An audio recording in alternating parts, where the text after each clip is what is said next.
歡迎大家收睇戀講馬，一個以戀愛嘅心態嚟評述馬匹嘅節目。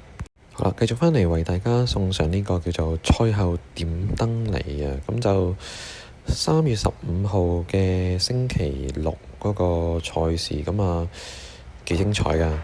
咁安迪克嘅資訊就大戰呢個賽馬全方位啊！咁啊結果都顯而易見啦！咁啊嗰日個結果大家都知啦，咁啊賽馬全方位大獲全勝喎，似乎佢嘅隔日嘅出呢個 tips 咧都幾準啦，咁啊環球英雄，咁啊霍榮升底下，咁啊跑出漂亮嘅一仗啊，咁可能日後大家都可以跟一跟賽馬全方位咧，由呢個燈神到燈嘅準成嘅神啊，咁相反呢，就呢個哈卡安迪之術真係其實麻麻地，雖然都叫中嘅，咁啊佢連贏三場都打嘅全神貫注，其實就跑第4，咁連贏三場咧，無論點樣拖都係唔中啦，係咪？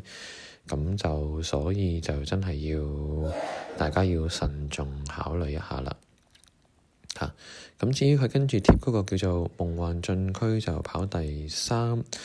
4重彩雙上嚟跑第2，咁4重彩雙膽就佢就話夾埋呢個全神貫注咁啊中嘅咁啊長期噏咁多馬咁話中係咪真係中咧？咁其實真係大家要小心啦咁不過都算好啲，好過之前完全唔中咁多隻噏幾隻咁實有機會中嘅咁至於佢講嗰個叫做東方寶寶位置 Q 膽又冇咗影嘅，咁所以如果你連贏3重彩膽同埋呢個位置 Q 膽一拖好多隻咧，其實都幾蝕本嘅，除非個4重彩補得翻。咁但係個問題就係，如果4重彩都跑唔出嘅話，其實淨係第一場拖咁多隻其實蝕本都蝕死你。咁所以真係要值得大家深思一下。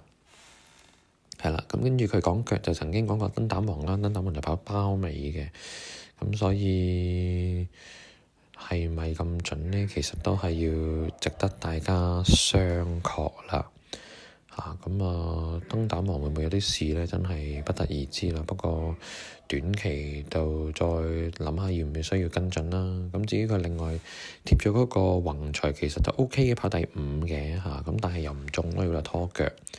咁所以有時一日講咁多隻咧，你話要啲馬迷跟，可能一場馬要起碼4位數嘅本咧，如果10蚊注，甚至係5位數嘅本咧，出唔出得翻咧？真係要諗下啦。咁相反我自己貼個零利獵區就跑第3，咁如果你抽到我零利獵區，再加安迪克嘅資訊嘅夢幻進區加全神貫注，再加環球英雄咧就中。咁但係咁樣中嘅話，其實都幾多本喎。咁所以係咪準呢？不得而知。咁初步嚟講就係賽馬全方位而家呢個出嘅 tips 係啱嘅。咁至於安迪卡資訊，大家可以暫時做住燈先咁樣啦。咁以上就係為大家簡單嘅總結啦。咁嚟緊會再同大家講嗰個叫專登第1場嘅。多謝各位。